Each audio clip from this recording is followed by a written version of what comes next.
What up, word? It's your boy Sporty Black checking in again. This is Dog Talk Podcast. Now, a lot of y'all who follow me, y'all follow me from hip hop commentary, my rap beefs, and all that kind of stuff right there. But I got a playlist on this channel exclusively called Dog Talk Podcast, where I talk basically about the Georgia Bulldogs. And a lot of people be like, damn, Sporty Black, man, we ain't seen you talk about the dogs in a minute, man. What's going on? And basically, y'all, I've been focusing, on other things, right? But due to the fact we're going to the national championship, you know what I'm saying? So it's worthy to speak about it because we're really having a really, really good year. We headed to the national championship game to see Alabama again. So before I get into that segment, I want to just speak about yesterday's game, the Georgia versus Michigan game down in Miami, Florida at the Orange Bowl.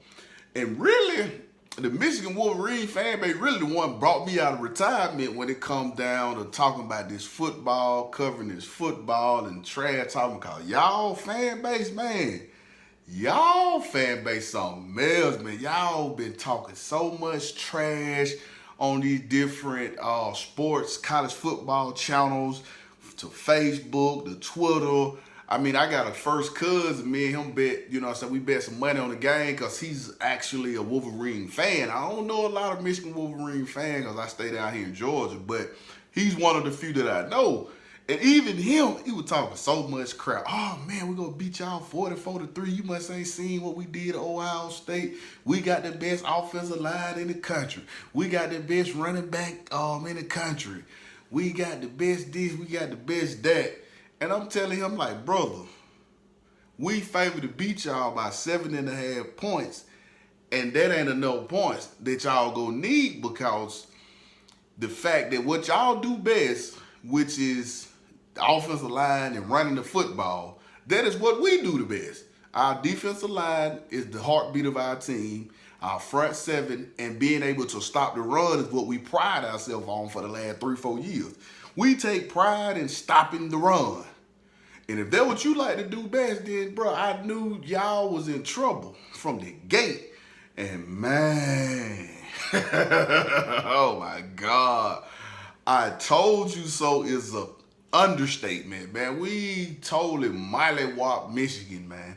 And honestly, I was surprised of how bad we beat them because I actually thought Michigan was a good team. I figured Georgia would win. I thought we would probably win about 13 or 14 points, like 2 touchdowns, basically. You know what I'm saying? I thought it was going to be something like 27-13. I thought it was going to be a game like that, but that game was out of reach by halftime, man.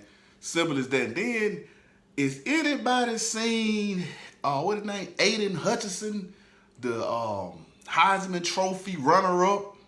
The guy that everybody was talking about, the number one projected first-round pick, the defensive edge rusher. Like, come on, man. That was non-existent. I think he maybe had 1 tackle the whole game. I mean, shout out to Jamari Saylor. Shout out to Warren McClendon. And the whole entire Georgia offensive line, man, we totally own the line of scrimmage. And that's what I was trying to get people to realize. You Michigan fans, that's not really, on point or in the know about SEC football. SEC football is all about the line of scrimmage, brother. And if you can't win the line of scrimmage, man, it's going to be hard to compete in the SEC at a very high level. You know what I'm saying? The line of scrimmage is the main key. And if you get beat up front, you're 9 times out of 10, you're going to lose the game. And they got beat up front on both sides of the ball. Their offensive line, who everybody said was the best offensive line in the country, they could not block our defensive linemen. We stayed in the backfield. We had like 4 sacks, maybe 6-7 tackles for loss. And both quarterbacks was running for their life the entire game. And they never really seen that kind of team speed. It seemed like when we came out there and we jumped out on them 7-0, Then they moved the ball a little bit on their first possession. Then it was 4th and 4.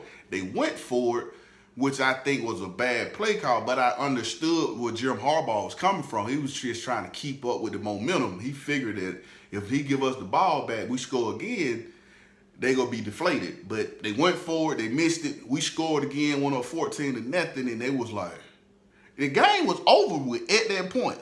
When Kenny McIntyre did the running back pass, hit A.D. Mitchell for the touchdown, A.D. Mitchell did this because he knew it was over with. It was a wrap at that point. It was no way you guys was going to be able to play from behind because, trying to play from behind against us, basically, it makes you one-dimensional where you got to try to drop back and pass every down. Then we can just pin our ears back and send them linebackers, man. Y'all never seen a team with that kind of team speed, bro. But really what it boils down to with the Michigan and Georgia game, it basically boiled down to recruiting. The talent gap is what was on display yesterday in the Orange Bowl. You seen the difference from having a top 3, basically a top 5 recruiting class for 5 straight recruiting cycles compared to a top 20 recruiting class. It's a big difference between a team that got 20 4- and 5-star recruits to a team that only got 3 or 4. It's a big difference. And then the coaching is like Georgia was the better prepared team. And they executed better. They executed at a very, very high level.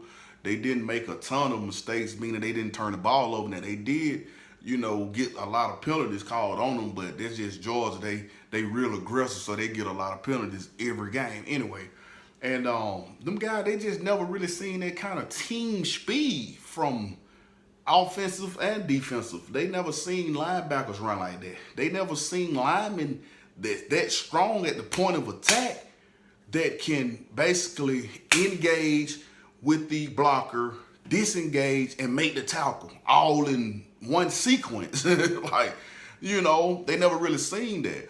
And there was a lot of NFL scouts there, and I'm pretty sure after this game, Aiden Hutchinson would not be the projected #1 overall pick. I've been trying to tell people that the guy at Alabama, Will Anderson, is better than Aiden Hutchinson. You know what I'm saying? I don't know why they invited him for the Heisman and didn't invite Will Anderson, but that's a topic for another time. Our big Heisman finalist, well, not finalist, he finished 9th, Jordan Davis, he showed up, he did what he does. You know what I'm saying? He forced the double team and he called up the middle. He had a couple tackles or whatever. And then the Kobe Dean showed y'all why he was the Buckets Award winner, awarded yearly for the best linebacker in college football. He was playing that thing from sideline to sideline, man. You know what I mean? Doing what he do. And run defense and in pass defense and pressuring the quarterback. So his stock went up, you know what I'm saying? But it's a lot of them. Did a Javo, that's his name, Javo, did he play or did he opt out? I don't remember seeing him in that game because if he played, I didn't see him, brother. I don't know what's going on. Anybody, we need to put a missing person report out for Javo and Hutchinson. And Jim Harbaugh, man, you need to burn them khaki pants, brother. Take that shit back to the drawing board. And all you Big Ten lovers, you see what goes on when you come down here in this dirty South and you play one of them teams out there, Tribe, man. The SEC, I call it the Tribe. It's a whole different ball game. You're not playing Iowa or Purdue or Minnesota, none of that stuff right there, brother. You playing the cream of the crop, the creme de la creme. You hear what I'm saying? But anyway, I'm Sporty Black, man. I'm back, dog. Talk podcast, man. Go Dogs. We back in the natty. Alabama, we coming for that get back, that retaliation, that revenge, and all of the above. See you January 10th.